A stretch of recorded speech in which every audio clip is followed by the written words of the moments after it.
Okay, 40 seconds later, and it has booted. First thing it's going to ask you, what kind of keyboard you have. Pellet US keyboard or whatever kind of keyboard you have.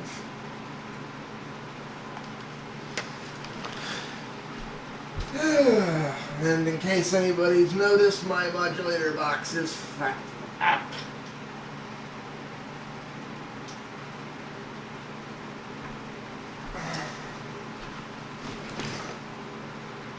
Anyways, click next.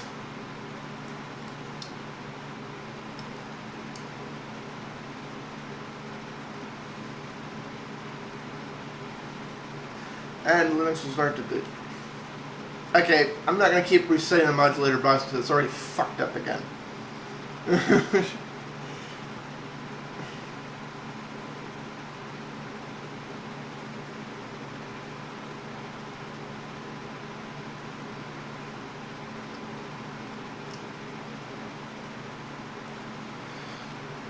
Okay.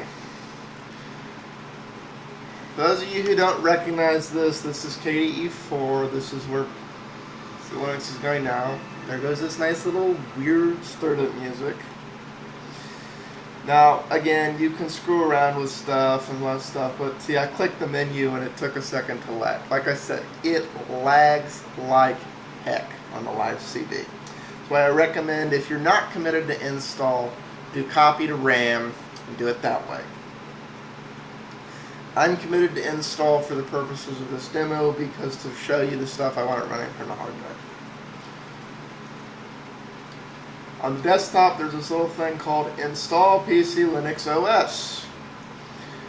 Like any Linux or Unix-based system, I'm attempting to do a core system change, so it asks me for the root password. You'll notice up here on the desktop, there's this little thing. Root password is root, guest password is guest. They made this incredibly complex. For those of you who don't know, I'm being ironical. So, type in root and click OK.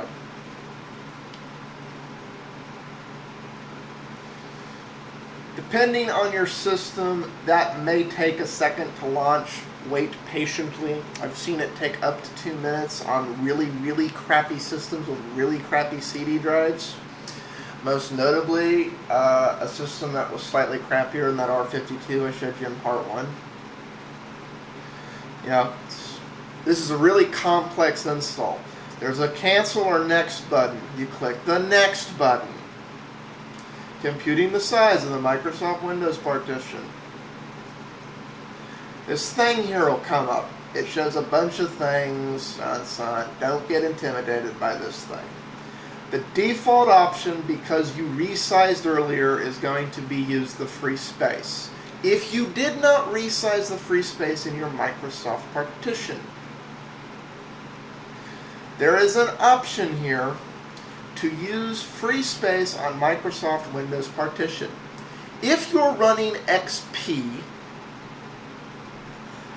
or older, I recommend not resizing in Windows and doing this option because it will let you change the Windows partition to within 1 byte of the size of the space actually used on the Windows partition. So you can dedicate most of your drive to Linux or do a true even split or however the heck you want to do it. Or if you have the Windows disk and you're running Vista or Windows 7, but you have the Windows disk, I still recommend doing this size, but then you'll have to do a repair fix of Windows on the on Windows, which will take about 30 seconds, because Windows will have a panic attack that something else altered its partition, or it may give you the error bootloader missing and yada yada yada and so forth. We're going to play it safe, even though it's going to limit the size of the Linux partition, and go use free space.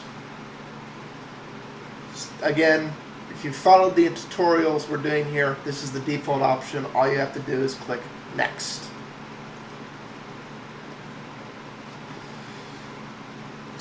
Computing total size.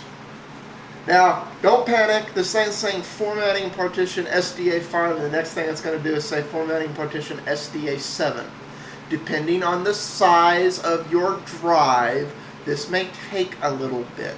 It's doing a quick format. It's not actually really erasing anything. It's just laying the file system for Linux onto the unformatted space on the hard drive. So you're good to go there. Like, don't worry. It isn't erasing your computer. This might panic some people. Just giving you a heads up.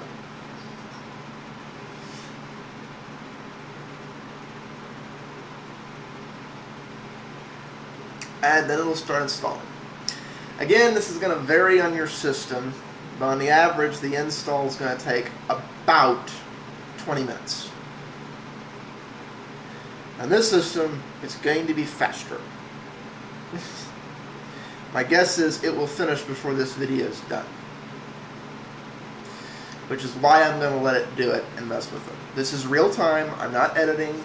I'm talking for that reason. People are going to accuse me of tricking this up, so I'm going to cheat. So here, we can see, real time, little bar going across the screen. Okay, I'm here.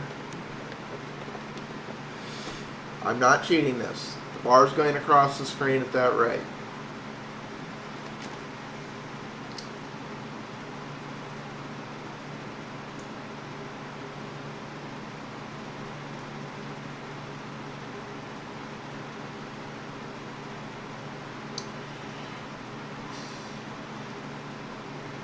Now, I know install time doesn't really impress a lot of people, but when you give the fact that this OS is capable of doing pretty much, it's pretty much as sophisticated as Windows and OS X. And it does a lot of things neither of them do. So, you know, it's the same. We're coming up on 2.5 minutes and it's about half done. So I think I'm just going to make the 10-minute time mark that YouTube mandates.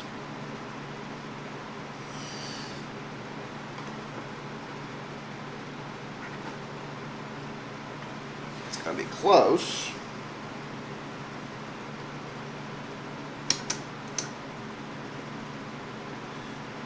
Oh, crap. I forgot. I can't do that.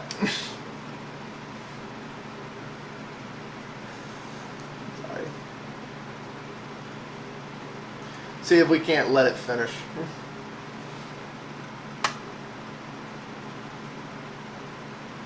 Hey, dang modulator's already screwed up, damn it. Like, I want to apologize for the fact that I've been having these distortions in my PC stuff. Because I didn't want to mess with networking screen capture on everything. I'll reset it before I continue in the next part of the video so it's not as distorted. But I have a little modulator box down there, you know, underneath all of this, where I'm basically plugging the monitor output and transcoding it back into the video system. And unfortunately, when that thing has been on too long, or has gotten too dusty or anything, it starts to overheat and do weird distortions like that. I apologize. On my to-do list for the next 2 months is to redo this up. There we go. It finished the thing. Now it's going to ask you to install here. Go ahead and just leave all this default. Click Next. And as you see, because we followed directions, it automatically detects Windows as a boot thing. Click Finish. Depending on the speed of your system, it may lag a second here. It may have a gray screen for a little bit. Don't panic. Just let it finish what it's doing. Say, I've some systems this takes a while, on other systems it happens almost instantly. Coming up on time here, so I'm going to go ahead and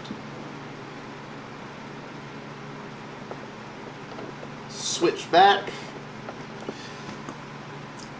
stop the video.